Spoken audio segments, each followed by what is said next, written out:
Next to me, if there's some support. Hello, everybody. Welcome to our grand rounds. We have Dr. David Harrison, who is a UW person. Yes, indeed. We welcome him. Dr. Harrison is an assistant professor in the Department of Psychiatry and Behavioral Sciences and an adjunct assistant professor in the Department of Bioethics and Humanities at UW. Dr. Harrison currently works as a consulting psychiatrist for the Mental Health Integration Program, the Perinatal Psychiatry Consult Line, and the SPIRIT, Spirit Research Trial. He also works as an attending on the Inpatient Psychiatry Consult Service at our medical center. Dr. Harrison received his MD and PhD in nutrition from UC Davis, was a resident in psychiatry at Oregon Health Sciences University, and completed a fellowship in consultation liaison psychiatry at our university. After finishing this fellowship, Dr. Harrison joined our faculty. Dr. Harrison's clinical and research interests include collaborative mental health care in the primary care setting, complementary and alternative medicine and psychiatry, and spirituality and religion and psychiatry. Dr. Harrison is trained as a medical acupuncturist, and during his last year and a half in residency, he directed the Integrative Medical Consult Clinic at Oregon Health Sciences University. Dr. Harrison. Thank you so much. What a pleasure to be here. I always have fond memories of Harvard because this is where I started my fellowship in 2007. Amazing place, so it's a pleasure to be here. So I want to talk today about evidence-based complementary and alternative medicine treatments for major depressive disorder. And I welcome your feedback and comments. I'm really excited about this because the literature is matured in such a way that I have a lot of confidence in the results that we have, and I think we can really make a difference in your practices. So I want to start with general principles. It's really, really important to always ask about CAM use. And that's because it's actually really common. It's very common, especially with patients with psychiatric disorders. And the vast majority of CAM users also utilize conventional medical approaches, but often do not inform their providers of their CAM use. So it's going on, it's truly occurring at the same time that people are getting conventional care, but it's usually not mentioned, and for many reasons. One is that the patients are afraid we're going to be critical of these. And it's super critical to ask about CAM because you want to be able to prevent potentially life-threatening drug or drug nutraceutical interactions. And this is really true in psychiatry. That's the number one reason, safety. And then secondly, to learn more about the patient's belief system, which is always important. What is their explanatory model? Here is an example of a drug-herb interaction. That's it from an FDA label. Seroquel dose should be increased up to 5-fold of the original dose when used in combination with the chronic treatment of a potent CYP3A4 inducer, phenytoin, tegretol, rifampin, and St. John's wort. So how many times do we ask our patients if they're taking an herb or nutraceutical? The reason why this is so important is because we have all sorts of health food stores and pharmacies that sell St. John's wort. And patients just have no awareness of what a potently interactive herb that is. And so you can imagine, obviously, if somebody's taking St. John's wort, not telling you about it, and you're starting Seroquel, Latuda, etc., that, whoops, it's not going to work because it's not there. It's being metabolized so dramatically. In the case of Latuda, the FDA says do not use Latuda if the patient is on St. John's worts because the metabolism is so dramatically increased. So this is just a really good example, but it's something to really pay attention to. Thankfully, we have great ways of checking interactions. I use micromedics a lot, Hippocrates, in terms of these herb-drug interactions. So super important to ask about it and then check. I think you always want to be thinking in terms of CAM, but in terms of any treatment, evaluating the usefulness of it. So what is the evidence? Thankfully, it's so much easier for us to access the evidence base. What's the potential harm? Is the therapy consistent with the patient's culture and belief system? Always important. What is the cost? So today I'm going to talk about light therapy, for example, omega-3s, and the cost of light therapy has dramatically dropped. That box there is $50. 10 years ago, we're talking $400 for a light box. The yellow bottle there is our omegas, which cost you $9 a month, versus a nicer brand, which is 4 times as much. In any case, versus some other therapies, you know, for example, Depressive, L-methylfolate. If you bought it from Safeway today, it would be $130. So a month. So, you know, what is the cost? How is it going to impact the patient? Is the treatment clinically responsible, ethically appropriate, and legally defensible? And the last one is, you know, really an important safety issue. This is like the Steve Jobs point. Will the CAM therapy divert the patient from receiving necessary conventional treatment? We know in the case of Steve Jobs, it delayed the treatment of pancreatic cancer. As a result, he very sadly died. So these are things we always want to be thinking about in terms of CAM, and also about conventional treatments. So here is what I think about in terms of a risk-benefit table. This is from Solar and Carr's book, The Behavioral Sciences in Healthcare. Oh, I'm always thinking about this for conventional treatments and for CAM treatments, looking at risk versus benefit. So it's very obvious that if there's clear benefit and no risk, you go for it. If there's questionable or no benefit but no risk, okay, you're going to use it if the patient strongly desires.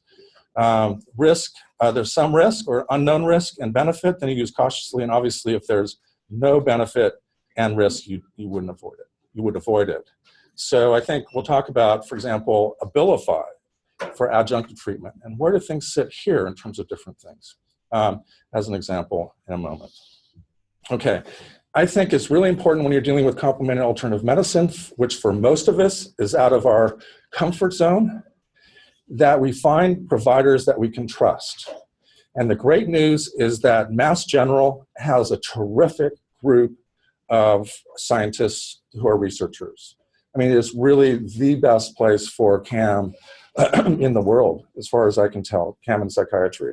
I think 2 of the really outstanding professors there are Marlene Freeman, who's an expert in CAM and also perinatal psychiatry. She runs their perinatal psychiatry clinic, an amazing woman, and David Michelon, who's just incredibly bright and capable. So these are 2 people I know who I've met personally. I actually went through part of my acupuncture training with David Michelon. But these are just outstanding providers with tremendous integrity. So I know when I'm reading something in the literature, I can believe it by and large. And I think it's important if you're going to be buying something, that you're buying it from a lab that's been tested by an independent lab. Now, both of these, for example, omega-3s have been tested and purified. That's important, especially if you're thinking about giving products to pregnant women like omega-3s. You've got to make sure there's no mercury in there. And then, of course, over time, you can establish relationships with CAM providers, and over time, gain a sense, are they grounded? Are they practical? Are they have a good sense of both conventional treatments? And thankfully, there's some providers in the area. And then I always say for everything that track what you do. Don't just start something and make assumptions.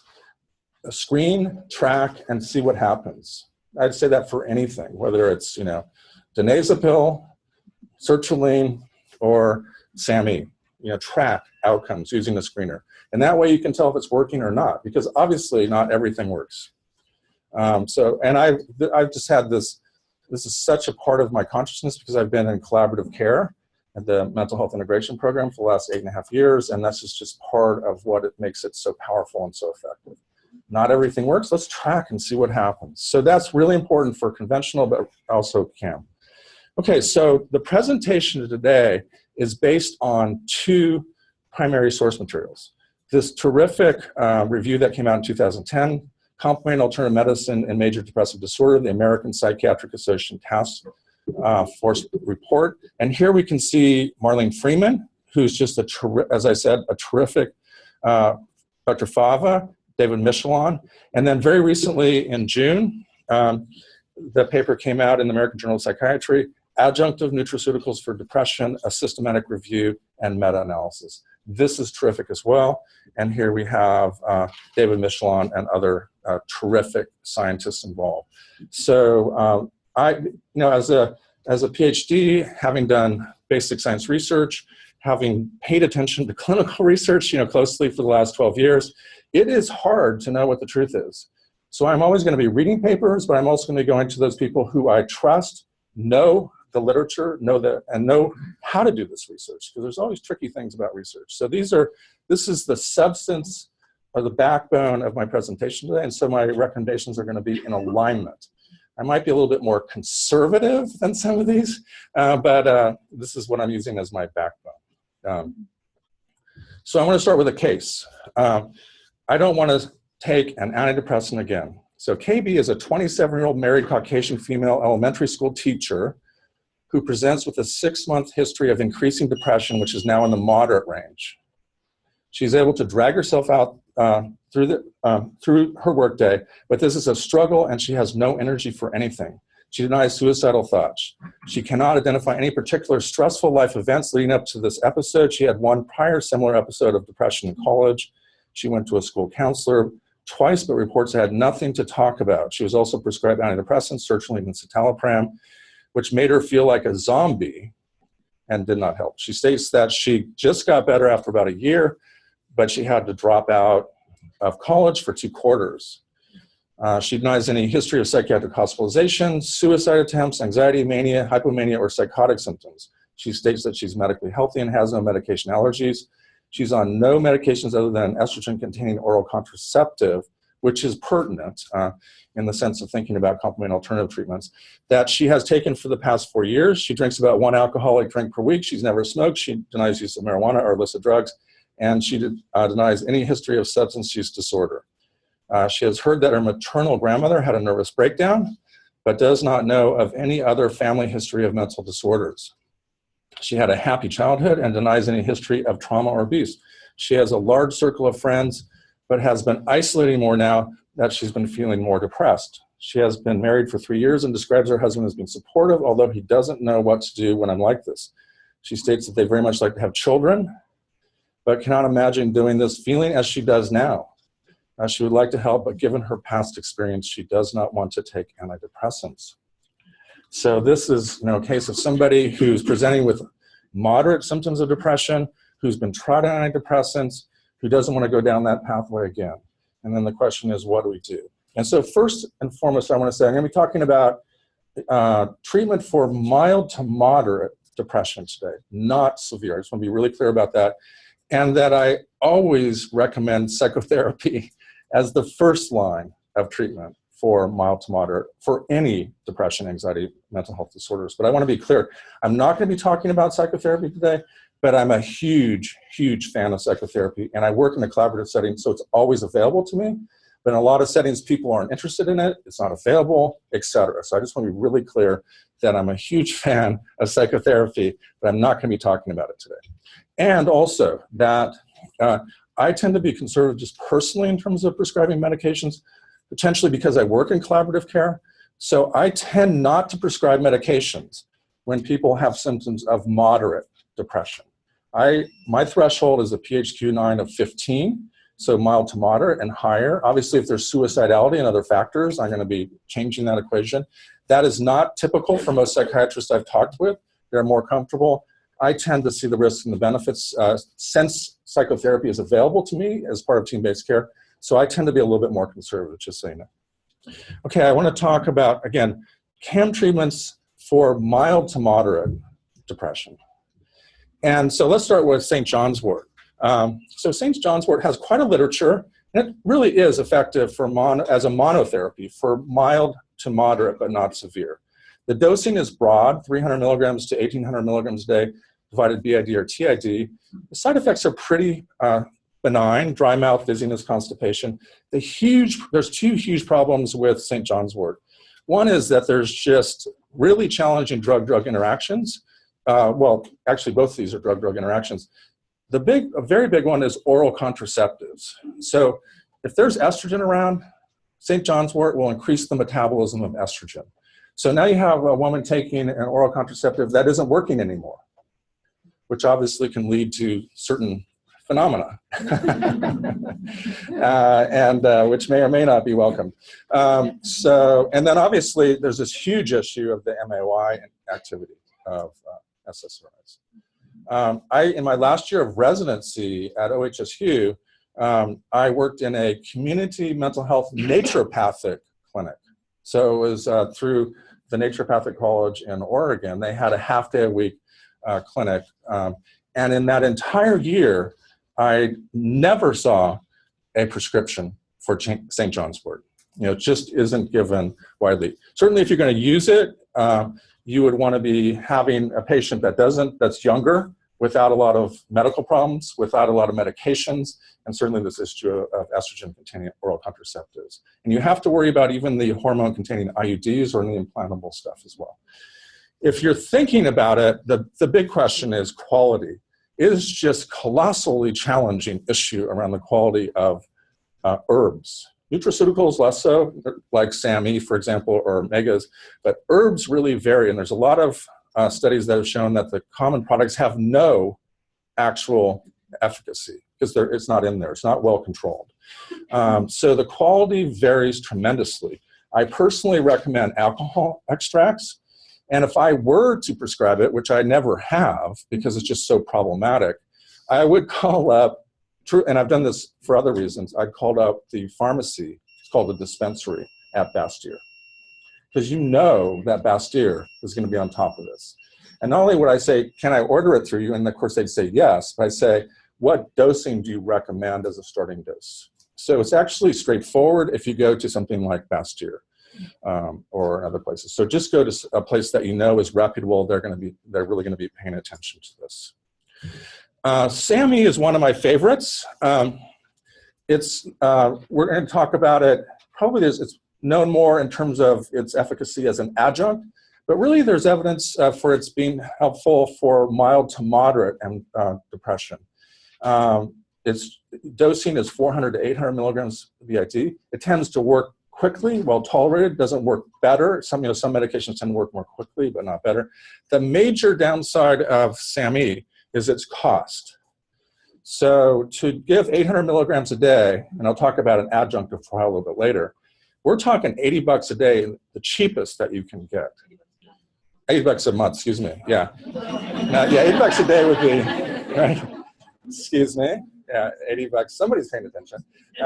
So yeah, $80 a month, which, in the population I work with, which is community health, it's impossible, right? I have colleagues in the community who don't work in community health, and actually it's quite popular. And interestingly, in many people's hands, 400 BID does the trick. So I'll show you the trial a little bit about adjunctive, but it's pricey, right? And it's not covered by insurance. It'd be one thing if it were $80 a month or $80 a day and it were covered by insurance, but it's not. And so it really adds up. So it's not something that the patients that I work with can access. The usual side effects: mild insomnia, lack of appetite, constipation, nausea, sweating, dizziness, and nervousness. So here's the tips about SAMe. It needs to be foil wrapped because it oxidizes. So it has to be foil wrapped, and it needs to be enterically coated, so it gets through the stomach. So those are really two important things. And Nature Made, and I don't have a product relationship with Nature Made, but that is an example of a product that is foil wrapped and enterically coated. Again, you could, and that you can easily get on Amazon, but you also might approach a naturopathic pharmacy. But the key thing is foil wrapped and enterically coated. Now, what I would do if I were starting it is I'd start it at 400 BID, which is the usual dose, and then instead of bumping up to 800 in a couple of weeks, I would hang out there and see how the patient's doing. And if needed, then I'd bump it. But I think for as a monotherapy for mild to moderate, 400 might work quite well. Yes? After how long would you consider increasing? A month. After a month. Yeah. If I didn't see any improvement or just saw, I would then think about moving it after a month. Yeah. I would, I sort of think of it the same way as I would, Zoloft. Started at, 50 and then maybe go up. Yeah. So the great thing about SAMe is it's been around for a long time and used in multiple different settings, not just for depression. So its safety profile is well established. Yeah. Are you avoiding it in people with much of an anxious profile because of the side effects? Or No, I'm not. okay. No, it's not really prominent. It's not like, say, starting fluoxetine as opposed to, escitalopram, right? Okay, so not that bad. No. Is there a more familiar name for us non-doctors? S-adenosylmethionine. How's that for a more familiar name? Yeah. That's funny. So I'm a big fan of SAMe, but the major challenge is price, because of who I work with, right? But for, and one of the interesting things about this whole area is huge selection bias, right? Meaning that people who are interested in CAM don't typically come to us as psychiatrists, right? They go to people who are going to be more open to that. And but there are absolutely populations of people who have the money to pay for this and might be more interested in starting something like SAMe than sertraline. And of course, sertraline, which is one of my favorite medicines for prescribing, has sexual side effects, et cetera, et cetera. And with women, I work on the perinatal psychiatry consult service. Oh my God, talk about lack of clarity about safety in terms of SSRIs. So particularly with women who are of reproductive age, where it's mild to moderate, where there isn't, I start thinking about alternatives. And of course, one of the big ones is I'm going to talk about, which is light therapy. In fact, that's where we're at right now. So I love light therapy. So I want to sell you on the idea today that this is a great way to go. So it is truly certainly as an adjunct, but really as for mild to moderate, as a single therapy. So the literature has just gotten more and more convincing as it's being effective as a monotherapy for mild to moderate MDD and of course seasonal effective. For the longest time, it's just been about seasonal, but the amazing thing is it works all year round. And I'll show you a paper that's really interesting in a moment. 10,000 lux is what you need. And it needs to be in the morning, not in the evening.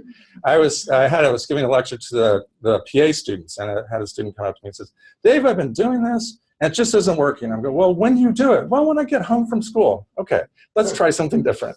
So it's in the morning when you get up, and the later you take it, later exposed to light, the less effective it is. It's kind of interesting that way. So when you get up, the biggest challenge around light therapy is figuring out how to fit it into your day, because we're all super busy.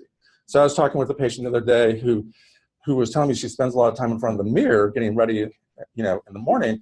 So she's going to put a stand up right next to her mirror to get to light therapy. It's like, well, that's a great idea. So many of us just eat standing up, sadly. So it's hard to find time. Sometimes people can put it on their treadmills or something, exercise where it works.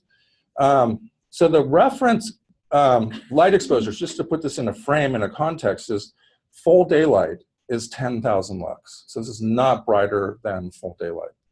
An overcast day is 1,000. And then indoor, we're probably looking at 100 or 200 here, but typical office settings is 300 to 500.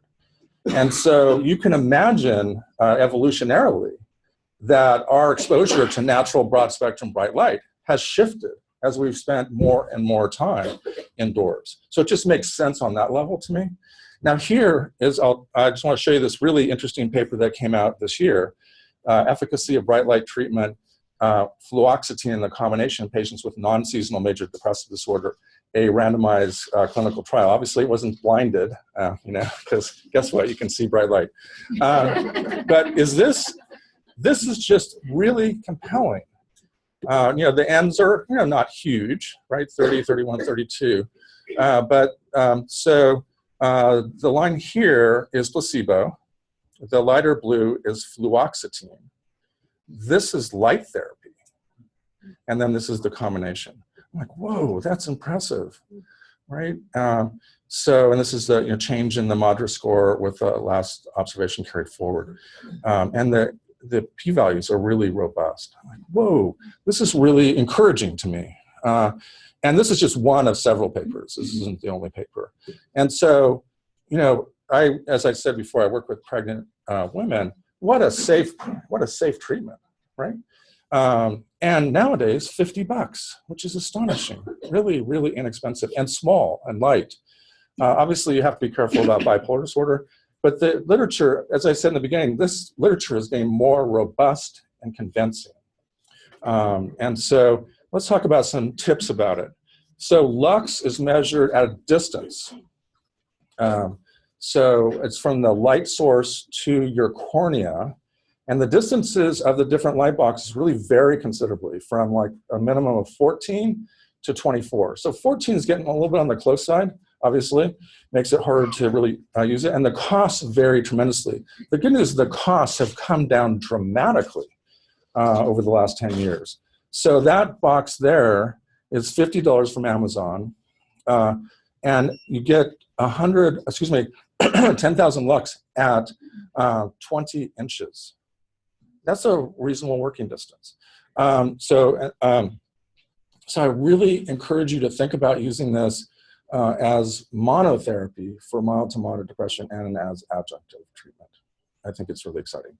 All right, now let's move. Dave, can I just ask? Yeah. So with bipolar disorder, has there been any research on triggering, flipping into mania with like treatment as much as with antidepressants? Or? I have not seen that. I'm not familiar with that literature personally, but just in terms of my training, bright lights and and mania don't go well together.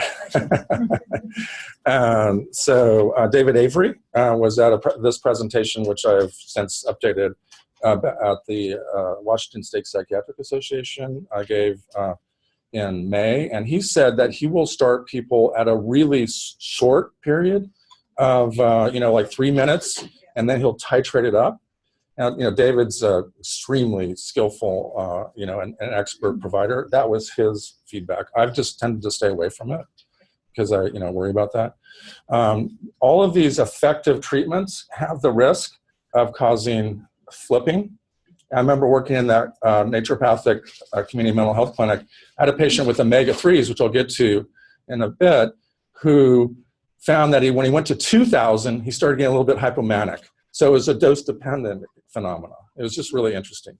So here is a much more common situation for me in clinical practice. So PJ is a 45-year-old married Hispanic male insurance salesman who comes in at the assistance of his wife, who's concerned that he has not been himself for the last 12 months. He's been feeling depressed, sluggish, unmotivated, and gained about 30 pounds.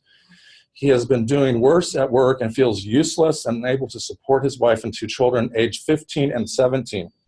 His wife has gone back to work to help him with the family finances. He states that they'd be better off without me, but says he'd never commit suicide because of his religious beliefs and the shame that it would bring to his family. He was first diagnosed with depression at age 41, which always kind of interests me when people start getting diagnosed in their 40s in terms of what's going on, by his PCP, and was started on sertraline and was ultimately titrated up to 200 milligrams per day with benefit, although he notes that it's been harder to achieve orgasm since being on it. He denies any other past psychiatric history and screens negative for bipolar disorder. He doesn't know of any family history of mental illness, although we didn't talk about things like that, which is certainly true for different cultures. His medical problems include obesity, intermittent back and knee pain, for which he takes needed ibuprofen, occasionally prescribed cyclobenzaprine. He has some urinary hesitancy and has decreased interest in sex over the past year. He smoked about a half a pack of cigarettes per day for 10 years. In his 20s and early 30s, he drinks 1 to 2 beers a day, and he denies use of marijuana or illicit drugs. He grew up in Texas, the middle of 3 children. He describes being a happy child and teenager, says that he played football in high school and was very popular. He has been married for 20 years. He has friends, but he's become more socially withdrawn over the past year. He is willing to seek treatment, but he feels hopeless about anything helping. So a case that I see all of the time in the MHIP program. Before going on to treatment, I just want to remind us all, I'm sure we all think about this, is what's going on here. Rather, there's it's so easy for me, and I think others, to just think, okay, now we need to do this, rather than stepping back and saying, what's going on here? And I think it's really important when you're dealing with somebody who's been on meds at, in this case, Zoloft 200, and they're just not doing well, am I missing something? I think it's just super important to ask that question. So I'm thinking, first of all, are they taking the medication? Because we know that about 25% of patients take medications as prescribed. Whoops, guess what? That might be a problem. Is the diagnosis correct? And this one of depression secondary to a general medical condition is big, particularly sleep apnea. Oh my God, there's so much sleep apnea out there. I was doing a telepsychiatric evaluation of a patient with bipolar disorder yesterday in Moses Lake. And I like to do bipolar evaluations with the patient and somebody who knows the patient well, so I can get collateral. And so I happened to ask, well, you know, do you snore loudly? Has anybody noticed that, you know, there's times where you stop breathing? And her partner said, yes, absolutely. I've seen her stop breathing. It's like, okay, this is something we need to take, you know, get a sleep referral for. And thankfully nowadays it's covered. So, and of course, substances, always something you have to be thinking about. And also, are they untreated comorbid conditions? So I'm just putting this out there that when I see a situation like this, my first reaction is to step back and say, we got it right? What's going on? Rather than let's just add Abilify, for example. Okay, so we're going to talk about adjunctive CAM treatments for mild to moderate major depressive disorder. I'm a big fan, as you know, SAMe. And so here's a really robust study that came out in the American Journal of Psychiatry in 2010, looking at SAMe augmentation of serotonin reuptake inhibitors for antidepressant non-responders. So perfect perfect example. Sorry. And here we look at HAM-D. And what's amazing is how robust this is. Now, this is at 800 milligrams BID, which is the more expensive dose and the higher dose. So, the number of patients is not gigantic, they never are in CAM studies, because who can afford this kind of stuff? Only drug companies. You know, the thing about nutritional supplements is they're generic, right? There's no real incentive for these companies to spend a huge amount of money to do these trials, because guess what?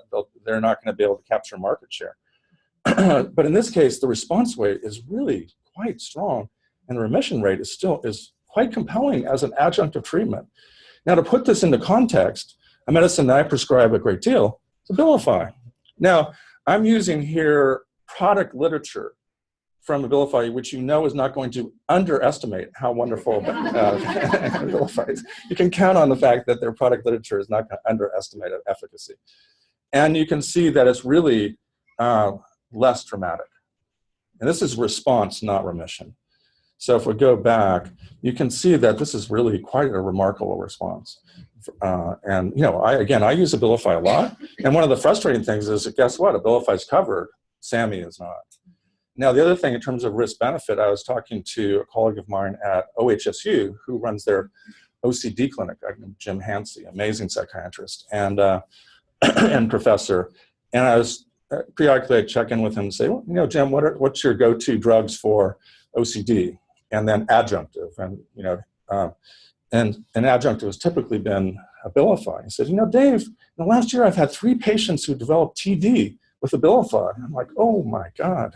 Tardive dyskinesia, you know, this long, irregular, involuntary movements that antipsychotics can cause, which are very distressing and may not go away. Probably half the time they don't. He said in 2 of the cases they did go away, but not in the 3rd.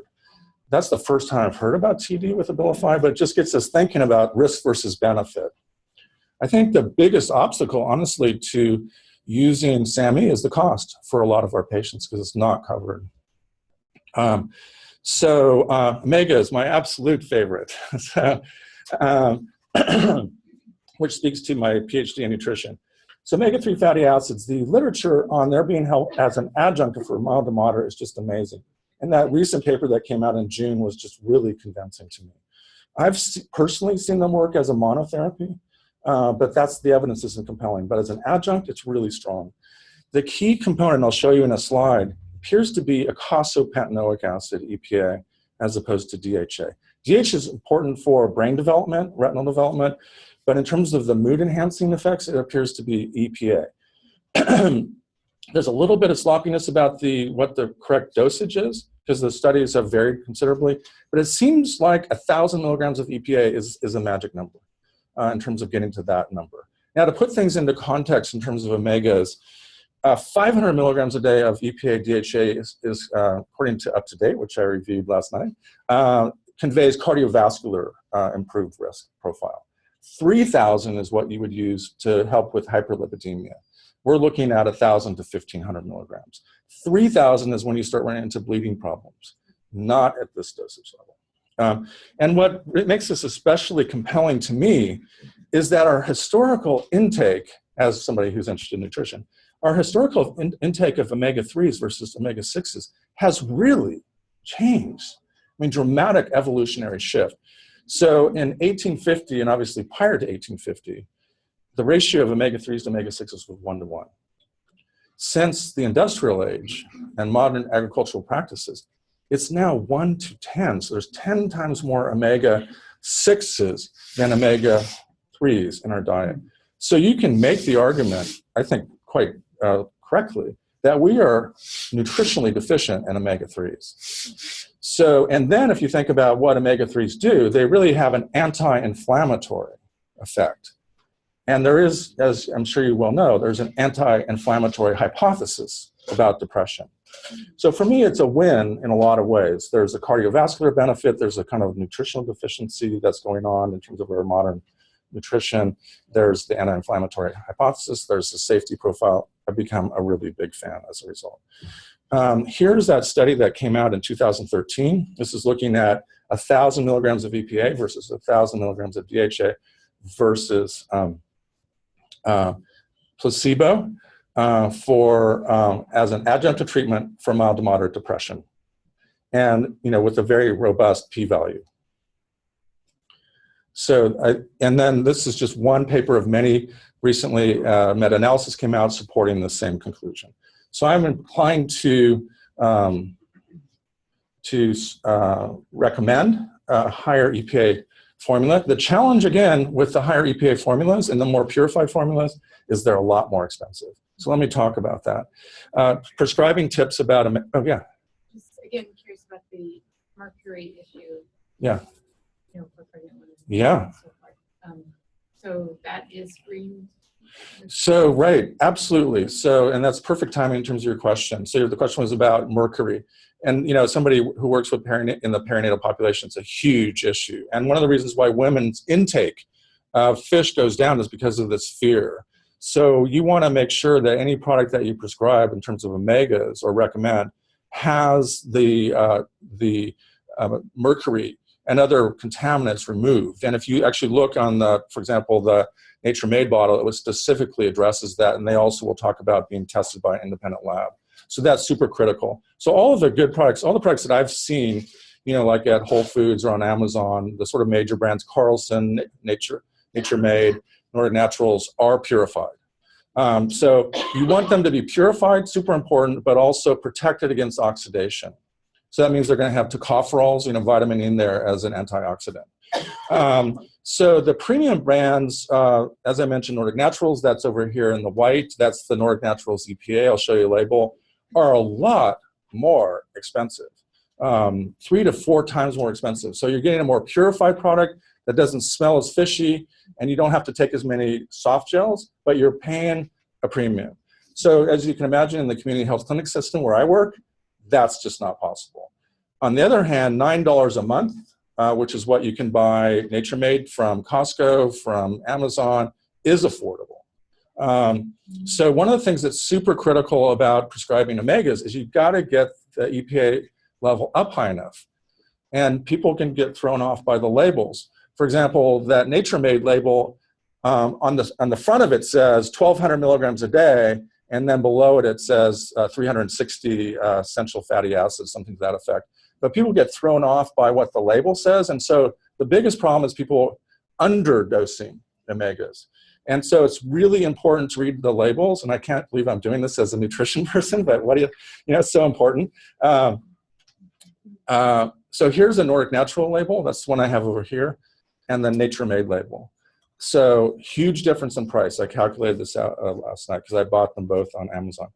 $1 per gram of EPA, or 1,000 milligrams for the Nordic Naturals, 25 cents per gram of EPA for Nature Made. So really big difference. And then you really need to look at serving size. That is where people get thrown off. They assume that a soft gel is the serving. It's more typically 2. So what I would, so I always go through this. And so if we look at Nordic Naturals and come down here, we'll see that 2 soft gels or 1 serving has 850. So I'd want somebody to take 3 of these. Whereas Nature Made, 2 soft gels equals 360, really big difference. So you have to take 6 a day, and you take these with food. So obviously, there's a difference there. So in general, fats and most minerals are better absorbed with meals. So they're just a really interesting difference there. So you can imagine that I'm recommending Nature Made a lot, not because I'm a big fan of because I endorse them, but because it's inexpensive. Now let's talk about L-methylfolate, which is probably my least favorite nutraceutical. And the literature on L-methylfolate, or Deplin, is not as robust, but there's definitely evidence there. This is the paper that came out in the American Journal of Psychiatry from the Mass General Group in 2012. And here you can see for adjunctive treatment, and here you can see that the response rate separated from placebo for the second trial, where they used 15 milligrams a day of Deplin. Now in the community, Deplin, there's a lot of enthusiasm about Deplin, L-methylfolate. I haven't been personally overwhelmed by it. And as somebody who has a background in nutrition, I've come to worry about high-dose vitamins because they have this weird way of coming back and biting you. I think, and some examples would be vitamin E. For a long time it was thought that, any dose of vitamin E is, it's completely safe. It's, extra stuff is eliminated. Well, it turns out when they looked at it, 100 units a day is the threshold for when the morbidity goes up. It's just kind of amazing. Vitamin C becomes a pro-oxidant at high dosages. Vitamin A, of course, becomes teratogenic. You just have to be careful with vitamins. You just don't, from my perspective, you don't mess with vitamins. So I always get a little nervous when we're talking about really high levels of something that's so potent as L-methylfolate. Again, it's the risk-benefit analysis. Now, the side effect profile, and here is from the paper, really actually is lower, broadly speaking, than placebo, which is rather remarkable. Things that you have to worry about with potential folate supplementation would be masking B12, possible association with the risk of cancer, and potentially increased mortality in women taking supplemental folic acid. So I just get nervous about cranking up the vitamins. Now, if I were going to prescribe it, I've had a patient who was really insistent. I would look at their homocysteine levels as a measure of what their genetic status is with the MTFR, the reductase. Homocysteine is a cheap way. If it's high, it means that their activity is not adequate. Or you could do genetic testing. So a lot of, like Assurex, for example, has this MTHFR as part of their panel. But I wouldn't give it to somebody who was a normal status. About 10% are homozygotes, and about 40% are heterozygotes. So I would be disinclined to give it to somebody who had normal functioning genes or a normal homocysteine level. So then just a couple more words and we'll finish. Vitamin D is still a little up in the air in terms of whether it's helpful for depression. And so this is from Psychosomatic Medicine, 2014. Vitamin D supplementation may be effective for reducing depressive symptoms in patients with clinically significant depression. However, further high-quality research is needed. I've been following this literature for the last 10 years, and it just isn't convincing to me. But that's not to say that there might be some stuff that comes out in the future. And then exercise. I'm a huge fan of exercise. It's likely to be effective. The literature is not really compelling, but it's likely to be effective as a monotherapy. I think there's just even the behavioral activation part of exercise, always useful. There definitely appears to be a dose-response curve between the amount of exercise and mood improvement. And the usual recommended exercise would be 30 to 45 minutes of moderate to vigorous activity on most days of the week. So obviously there's a lot of benefits from exercise. So what are the risks? I alluded to some of these. Drug, herb, or nutraceutical interactions. So St. John's wort, of course, is a really interacts with Seroquel latuda, St. John's with SSRIs, SNRIs. We didn't talk about 5-HTP, 5-hydroxytryptamine today, but you have to worry about serotonin syndrome when that's used with SSRIs. The literature about 5-HTP just is not really, it's pretty paltry. And then you have to worry about anything that can help with depression in terms of natural supplements can help trigger mania. It's very low, but it's still a possibility. I remember talking to David Michelon at Mass General about this, and who's done a lot of this research. He said, yeah, it really can. It's not very frequent, but it can do this. So that's why I'm talking about this today about major depressive disorder and not bipolar disorder. You have to be cautious. I mentioned that patient who I had who was on, when he got to 2,000 of omega, started getting a little hypomanic. So that's true for SAMI, St. John's, omega-3s, and bright light therapy. So I just want to review, before I do the summary, it's so important to think about the risk-benefit table for complementary alternative medicine as well as conventional treatments. What are the risks versus the benefits? And for me, when I'm thinking about moving to an atypical antipsychotic as an adjunct, I'm thinking more about that. Seroquel, for example, has the challenges around weight gain, Abilify maybe in terms of TD, akathisia, et cetera. So, I'm moving to that category of medicines. I'm stepping back and I'm thinking about it a little bit more, but it's always useful to think about this. And so I want to summarize by saying it is essential. The biggest take home today is please ask about CAM use because it really can cause problems. It's essential to ask about, just one sec. It's essential to ask about CAM use because of the potential for negative interactions with psychotropic medications. There really is effective evidence-based CAM treatments as monotherapies for, again, mild to moderate, I'm not saying severe, MDD, or as adjunctive treatments. And in general rule, CAM treatments are safe, well tolerated, and increasingly becoming less expensive and high quality. And on that note, I want to say thank you and ask if you have any questions. Thanks so much. Yes.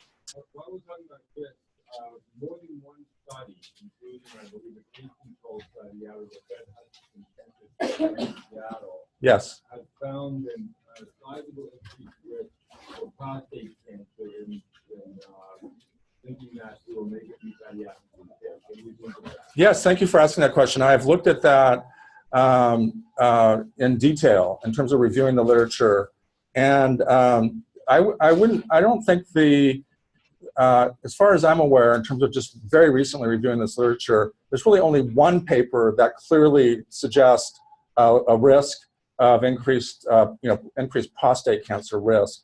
And it's not, there's some methodological issues that have come up around that paper, but the vast number of other papers are actually supporting a decreased cancer risk with omegas.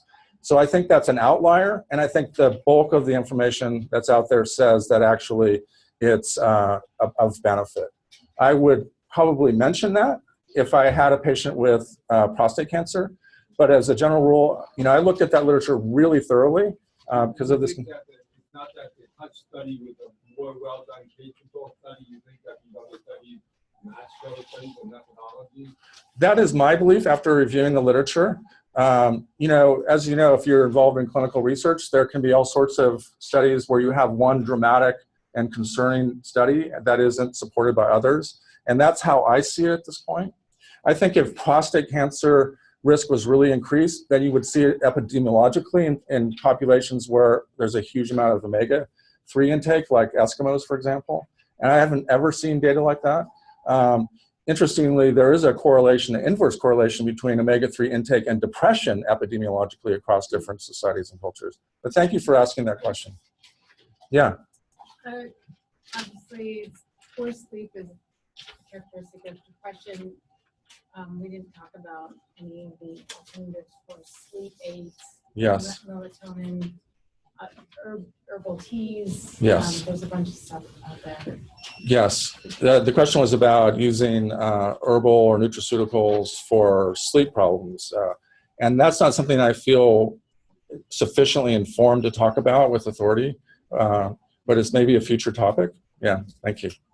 Yeah. Any dose adjustments for people with renal or liver failure or old people that you know? I am not familiar with that. You know, with omegas, for example, you know, I wouldn't be thinking about that so much. Thankfully, these databases that we have now for looking at renal judgment, I suspect there might be something for SAMe. Yeah, great question. Yeah, yeah. Yeah, with light therapy, is there any convincing data that you're looking at it versus using it to light your newspaper versus in the room with you? Is there anything really that establishes that it has to be sort of looking directly at it? Oh, thank you for clarifying that. So you do not have to look at it. But I can't speak to any literature that I've seen dealing with that. But I've talked to, you know, a number of different providers and manufacturers and so forth. And the key is having it shine into your eyes, but you do not have to look into it. So it makes, you know, reading a paper or doing other things quite, you know, a lot more practical, right? And then the other thing is that there's no evidence that it harms the retina. And to be clear, all these are UV screened. So the issue of harming the retina, so that's not an issue as well. So you absolutely do not need to look at it. Thank you so much for bringing that up. Yeah, otherwise it'd be really annoying staring at a bright light for you know, half an hour. Yeah, if you can't do something else while you're looking at the light, what point is there? Yes, great question, thank you. Yeah. I have a discussion about Paul's point, which is that somebody who's actually biopsied a whale eyeball, which is just really big, and they were able to trace like the blue photoreceptors that actually go into the hypothalamus. So it's probably like, and those are like located in the periphery of the retina. So maybe it would be better to have peripheral. Oh, yay. In the whale. Yay. Yes. Right. Yeah. What sort of data would it take, you think, to convince an insurer to cover these treatments? Is it like a head-to-head study with Abilify? Well, you know, you would think that study that I showed you with Prozac, you know, fluoxetine, would be pretty convincing. And I could see that, you know, I remember I was actually talking with one of my colleagues at Swedish, somebody I respect greatly is Lena Fine, who's Dr. Fine, who's a psychiatrist, neurologist, and sleep medicine specialist. And she was saying, you know, Dave, I recommend this light that's only $50. I'm like, whoa, I can't believe that. You know, and then I called the manufacturer because I didn't really trust them about the light distance and so forth. And they said they absolutely, and this is down in Irvine, calibrated it for, you know, it's 20 inches and it's 10,000 lux. And I'm like, $50, how amazing. So it might be that with this compelling evidence with, you know, with fluoxetine, you know, I didn't show any papers where they're using it as an adjunctive, which is what you're talking about. $50 is not very much, and you know, it wouldn't take very long for that to work out in terms of cost benefit. So maybe there just hasn't been pressure on it, and maybe there's just not the awareness, and as I wasn't aware, that there's something for as little as $50. Now, in that particular light study, the box they used was $120. But $50 is so reasonable. If you think about just what a monthly, even $5 a month adds up pretty fast if you're dealing with what insurance covers. But you would hope that it would be covered, or it could be rented. But I mean, it's just ludicrous that it's so inexpensive, so side effect free, and really does seem to work as an adjunctive and as a monotherapy. And yet, for a lot of people, the obstacle is the insurance company doesn't cover it. It just really doesn't seem right. Great question about coverage, yeah. Yeah. Recommending patients they go to Goodwill and try to find ways to use is it something that even if it's not getting the sound of lots of needed, it's still some benefit? Or? It seems like that 10,000 lux, you know, is key. Now, if you at 2,500 lux, you know, a quarter of that amount, the exposure has to be 4 times as long.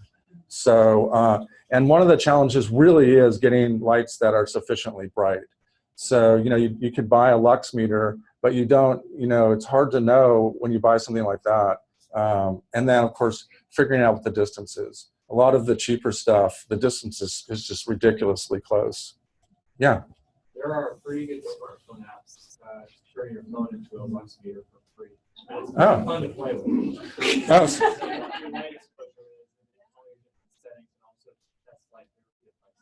Oh, that's fabulous. So there's a comment about your smartphones having the ability to detect and measure lux. That's fabulous.